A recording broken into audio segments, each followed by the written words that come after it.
Artinya kalau kita pekerjaan suka berbuat dosa, imbangi dengan pekerjaan suka berbuat tobat kepada Allah Subhanahu wa taala.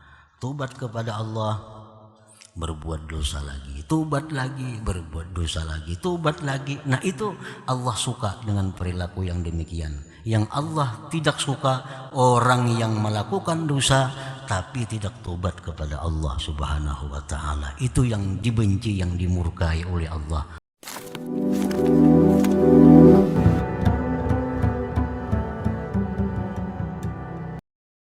Apabila bertobat seorang hamba kepada Allah, tobat, dan dia mencita-cita untuk istiqamah, mencita-cita untuk istiqamah dalam tobatnya, artinya mempertahankan tobatnya itu, dan dia bercita-cita berhenti dari segala dosa, maka di kemudian hari dia jatuh dalam satu maksiat, dia jatuh dalam satu dosa, dari ketiadaan rencana, dari ketiadaan sengaja jatuh dalam dosa, maka hendaklah dia tobat lagi kepada Allah dan mencita-cita lagi untuk istiqamah, untuk selalu istiqamah terus menerus dalam tobat. Walau marrat, walaupun beberapa kali, walaupun 70 kali sehari.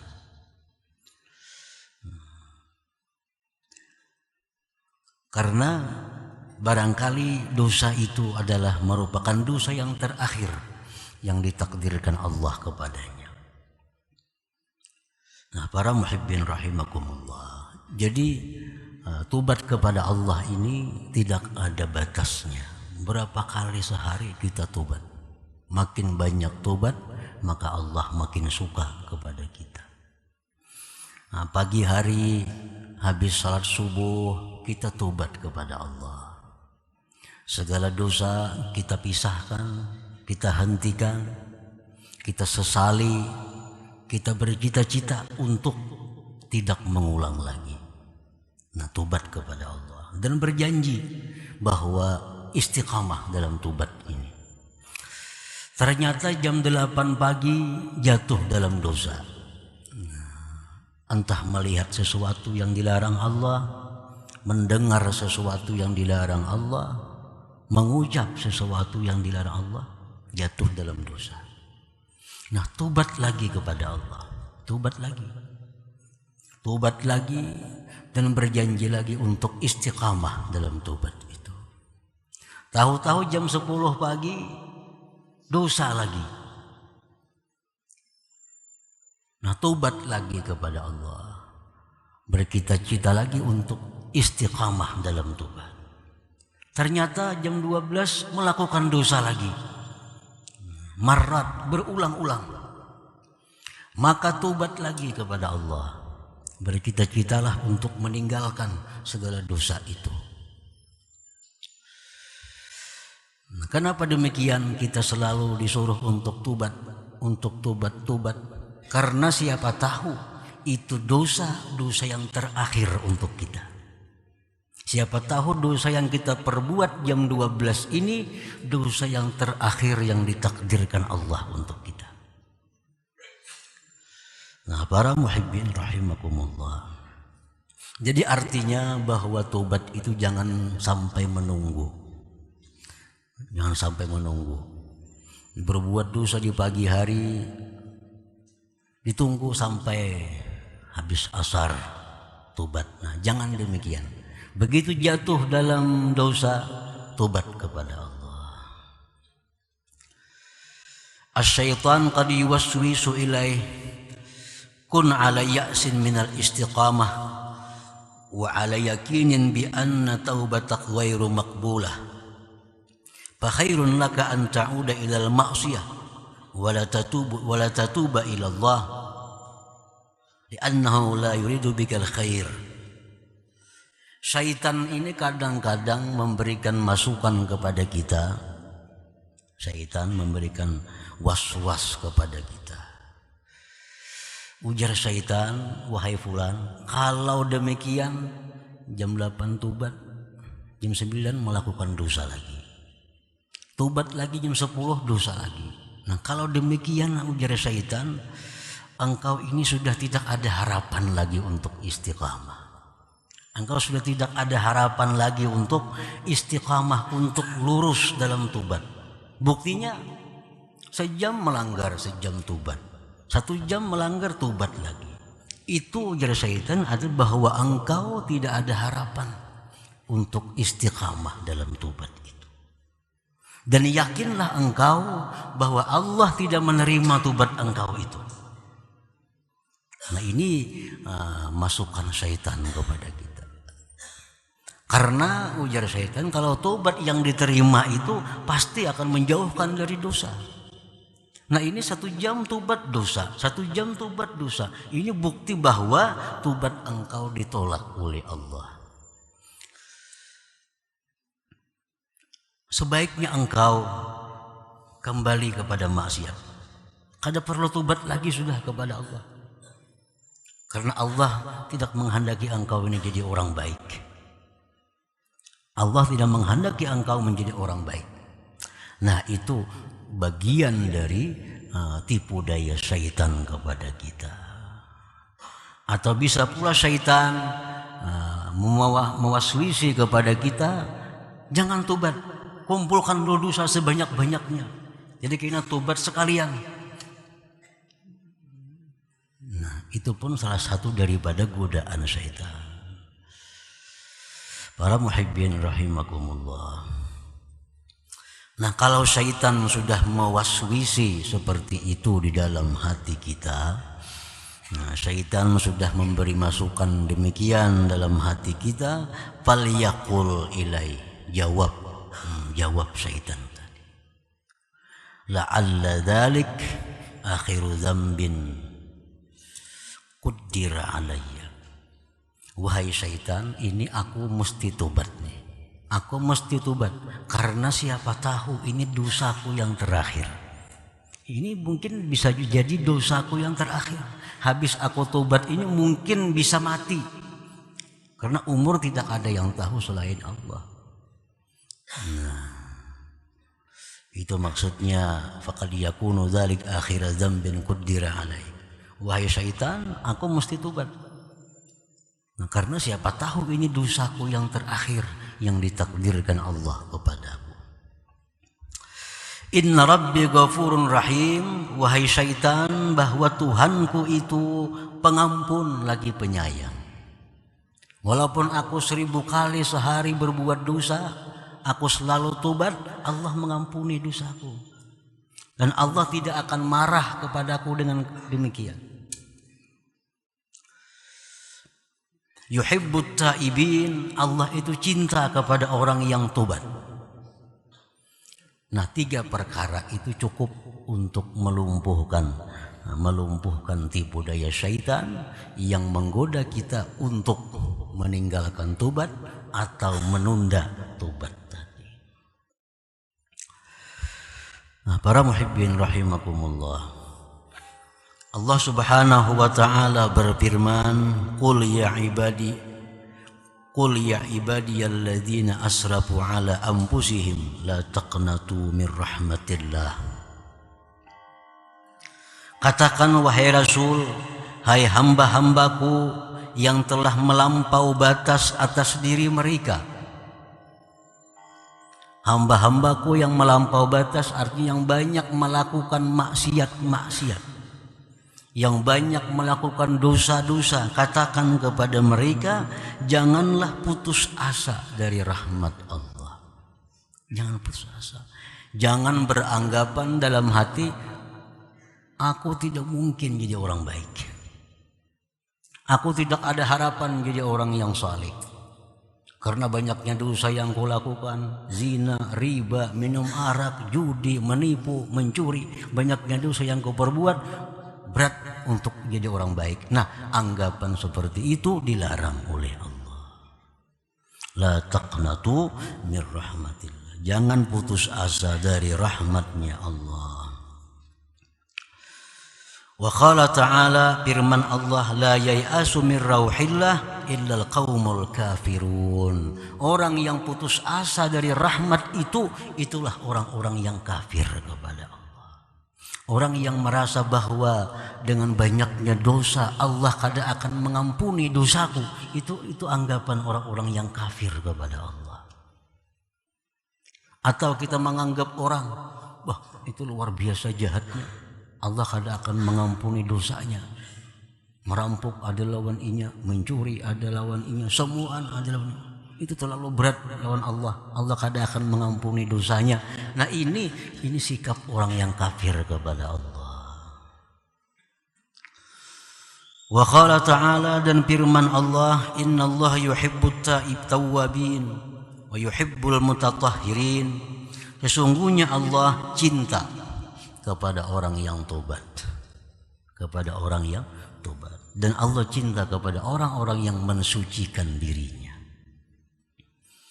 Nah para muhibbin rahimakumullah, jadi ini ayat-ayat Allah memberikan harapan kepada manusia-manusia yang selama ini banyak melanggar hukum Allah, agar jangan ragu-ragu, jangan sedikit pun ada dalam hati untuk bertobat kepada Allah Subhanahu wa ta'ala. Di dalam sebuah hadis qudsi disebutkan bahwa Allah berfirman, aznaba 'abdun dzamba faqala Allahumma ighfir li dzambi, faqala Allah ta'ala aznaba 'abdi dzamban fa'alima anna lahu rabban yaghfiru dzamba wa ya'khudhu bidzambi. Berbuat dosa seorang hamba, lalu hamba itu berkata, Allahumma ghfirli dzambi, ya Allah ampunilah dosaku. Nah, ucapan Allahumma ghfirli dzambi, ampuni dosaku, itu ucapan seperti itu bermanfaat apabila satu menyesali. Yang kedua, menjauhkan diri dari kemaksiatan itu, melepaskan diri dari kemaksiatan itu. Yang ketiga, niat tidak akan mengulang lagi. Nah, bila tiga hal itu ada, maka ucapan Allahumma ghfirli dzambi, ya Allah ampuni dosaku, itu ucapan yang bermanfaat yang diterima oleh Allah. Nah, selama kita belum bisa berpisah dengan dosa, belum menjauhkan diri dari dosa, ucapan Allahumma ghfirli itu disebut dengan istighfarul kadzabin. Itu istighfar orang-orang yang pendusta. Nah, kita masih bergelimang dengan dosa, masih berada di tempat-tempat dosa. Di situ kita minta ampun kepada Allah, itu minta ampun orang yang bohong. Ini ucapan Allahumma ghfirli dzambi tidak ada manfaat baginya. Jadi Allahumma ghfirli, ya Allah ampuni dosaku, itu setelah melakukan tiga hal. Sesali dosa yang diperbuat, nah, jauhkan diri, lepaskan diri dari dosa itu. Kita yang kuat tidak akan mengulang lagi. Ucapkan Allahumma ghfirli dzambi, nah itu bermanfaat. Nah, para muhibbin rahimakumullah, misalnya umpamanya laki-laki memakai pakaian yang diharamkan Allah. Laki-laki memakai pakaian yang diharamkan oleh Allah. Kan laki-laki haram memakai emas contohnya. Nah, begalang emas orang nih. Laki-laki ini begalang emas, maka kalung emas, bebunil sebelah emas. Nah, di saat yang demikian si laki-laki ini berdoa, Allahumma ghfirli, ya Allah ampuni dosaku. Nah, ungkapan itu ditolak oleh Allah. Kenapa? Sebab karena dia ucapkan itu keadaannya bergelimang dengan kemaksiatan. Nah, lepaskan gelang emas, cincin emas, kalung emas, bunil emas, lepaskan semua, sesali. Nah, hanyar Allahumma ghfirli. Nah, itu akan bermanfaat, akan berguna. Para muhibbin rahimakumullah. Seorang hamba berbuat dosa, lalu dia mengucapkan Allahumma ghfirli dzambi, ya Allah ampuni dosaku. Allah menjawab, Allah berfirman, aznaba abdi, hambaku telah berbuat dosa. Hambaku telah berbuat dosa, dan dia mengetahui bahwa dia ada punya Tuhan yang mengampuni dosa dan yang bisa menyiksa dengan dosa.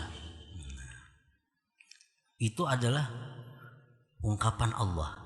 Kalau seorang hamba yang berbuat dosa kemudian menyesali dosa itu, lalu dia mengucapkan Allahumma ghfirli dzambi, ujar Tuhan, nah ini hambakunya berbuat dosa. Ia tahu bahwa ada Tuhan yang mengampuni dosa dan yang menyiksa, yang bisa menyiksa dengan dosa itu. Artinya ini hamba sudah diampuni oleh Allah. Summa ada fa'aznaba, kemudian dia berbuat dosa lagi. Berbuat dosa. Hanya habis subuh tadi, kada sampai jam 10 udah berbuat dosa pula. Hamba tadi berkata lagi, Rabbi ghfirli dzambi, ya Allah ampuni dosa hamba. Hamba tadi melakukan dosa, ya Allah ini hamba sudah menyesal, hamba kada akan mengulang lagi dosa itu. Allah berkata, Allah berfirman, aznaba abdi zamban fa'alima anna lahu rabban yaghfiru dzamba wa ya'khudhu bidzamb. Ujar Tuhan, ini orang yang berbuat dosa, dia tahu bahwa Tuhannya itu pengampun dosa. Ini dia tahu bahwa Allah itu pengampun dosa. Diampuni Allah lagi dosanya. Summa ada fa'aznaba, kembali pulang berbuat dosa lagi. Faqala, dia berkata, Rabbi ghfirli, ya Allah ampuni dosa hamba, ampuni dosa hamba. Allah menjawab, aznaba abdi zaman, babulik pulang jar Tuhan inya. Babulik pulang, tapi dia tahu bahwa dia ada punya Tuhan yang pengampun dosa, aku ampuni lagi dosanya. Sudah berulang-ulang demikian, apa kata Allah? Falyaf'al masya, silahkan kau perbuat apapun yang kamu mau, akan kau ampuni dosamu. Artinya asalkan demikian, Allah akan selalu mengampuni. Berbuat dosa, tobat diampuni Allah. Buat dosa, tobat diampuni Allah. Berapa kali sehari? If'al masya, perbuat yang engkau kehendaki, Allah akan mengampuni itu. Nah, para muhibbin rahimakumullah. Jadi melanggar hukum Allah kemudian tobat, langgar lagi, tobat lagi, melanggar lagi, tobat, itu adalah sesuatu yang dicintai oleh Allah Subhanahu wa ta'ala. Para muhibbin rahimakumullah, Rasulullah sallallahu alaihi wasallam bersabda, kullu bani Adam khata wa khairul khata'in at-tawwabun. Tiap-tiap manusia itu berbuat salah, dan sebaik-baik orang yang berbuat kesalahan itu adalah orang yang tobat kepada Allah Subhanahu wa ta'ala. Nah, tapi tadi kita ingat bahwa ungkapan Rabbi ghfirli atau Allahumma ghfirli, ya Allah ampuni dosa, nah itu berguna asalkan dilalui dengan 3 syarat tadi dulu. Sesali. Nah, lalu jauhkan diri dari maksiat itu. Bercita-cita kada mau ulang lagi. Nah, hanyar Allahumma ghfirli. Memang demikian, menyesal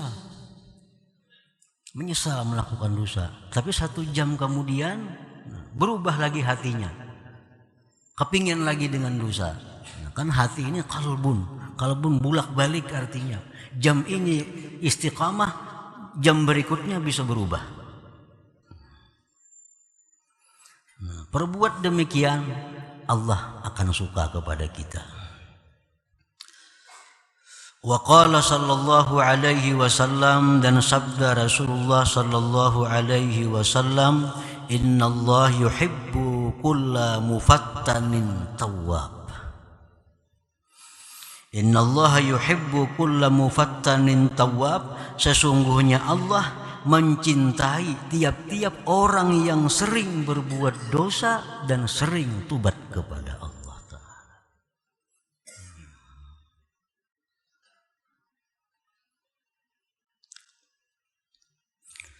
Nah, para muhibbin rahimakumullah, apabila kita dalam keadaan yang mana kita tidak bisa saat itu memutuskan diri dari maksiat, kan Allahumma ghfirli tadi akan bermanfaat menghapus dosa kalau menyesal, kalau berhenti dan bercita-cita. Nah, sekarang orang ini dalam satu keadaan yang tidak bisa langsung memisahkan diri dari maksiat. Contohnya orang yang melakukan riba. Orang ini pinjam duit riba sekian, lunas setahun. Nah, minjam duit 10 juta dengan sekian kena bunga-bunganya, setahun lunas. Nah, dapat duit 10 juta, dibelanjakan itu ini habis. Mendengar ilmu bahwa riba itu dosa besar. Riba itu membawa mati, dicabut iman. Riba itu orang yang berperang dengan Allah. Lalu hatinya tergetar mendengar itu. Menyesal riba itu dia lakukan, menyesal. Tapi kadang mungkin saat itu dia keluar dari riba. Ini setahun hutangin, duitnya sudah habis. Duitnya nukar sepeda motor, nukar kabun, nukar itu macam-macam. Duitnya sudah pakai kemana-mana. Nah, apabila demikian halnya, dia kada bisa langsung berhenti untuk satu dosa itu, maka usahakanlah, azamlah kita yang kuat di dalam hati untuk secepatnya menyelesaikan masalah riba itu yang ada padanya. Nah, itu sudah masuk. Nah, niat demikian sudah masuk, dihukumkan sudah bahwa dia berpisah dari maksiat. Kan kalau kita memakai misalnya gelang emas laki-laki itu mudah. Begitu kita mendengar itu haram, kita menyesal, ambil gelang emasnya, jual atau buat di lemari, selesai. Nah, kalau urusan riba ini, nah ini sulit. Kada bisa kita langsung jam itu menyelesaikan. Apalagi hari Ahad bank kada buka misalnya. Kayak apa hendak tobat? Nah, azam kita yang kuat bahwa aku setelah ini akan menyelesaikan riba dengan siapa jua pun. Nah, apabila itu kuat, benar-benar kuat, dan Allah mengetahui kejujuran hati kita, apakah bujur-bujur kuat, nah itu akan bermanfaat. Walaupun secara fisik dia belum keluar dari kemaksiatan itu. Nah, para muhibbin rahimakumullah. Nah, demikian berlaku untuk seluruh maksiat yang mana kita belum bisa lepas pada saat itu. Kita yang kuat di dalam hati bahwa bila mana sudah dia bisa keluar dari maksiat, dia akan secepatnya keluar daripada maksiat ini. Itu sudah menunjukkan tikadnya kepada Allah Subhanahu wa taala untuk mencabut diri daripada kemaksiatan itu.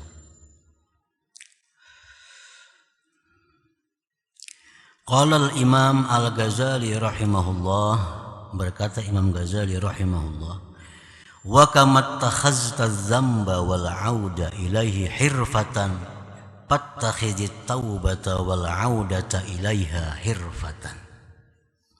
Sebagaimana engkau menjadikan dosa dan kembali kepada dosa itu sebagai pekerjaan, sebagaimana engkau menjadikan dosa dan kembali kepada dosa sebagai pekerjaan, jam 8 berbuat dosa, jam 9 berbuat dosa, jam 10 berbuat dosa lagi, jadi pekerjaan dosa. fattakhidit taubata wal audata ilaiha hirfatan, maka jadikanlah tubat dan kembali kepada tubat sebagai pekerjaan pula.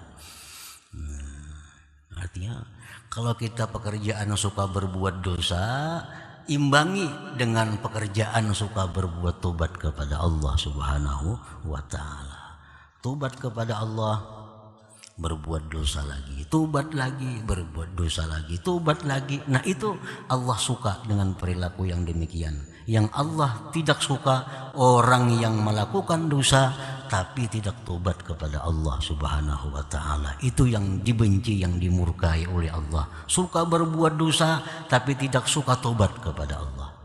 Nah, para muhibbin rahimakumullah, dengan demikian nampak kepada kita tentang nama Allah At-Tawwab yang maha menerima tobat. Nampaklah nama Allah Al-Ghaffar yang maha pengampun, Al-Ghafur yang maha pengampun. Itu dengan demikian ini.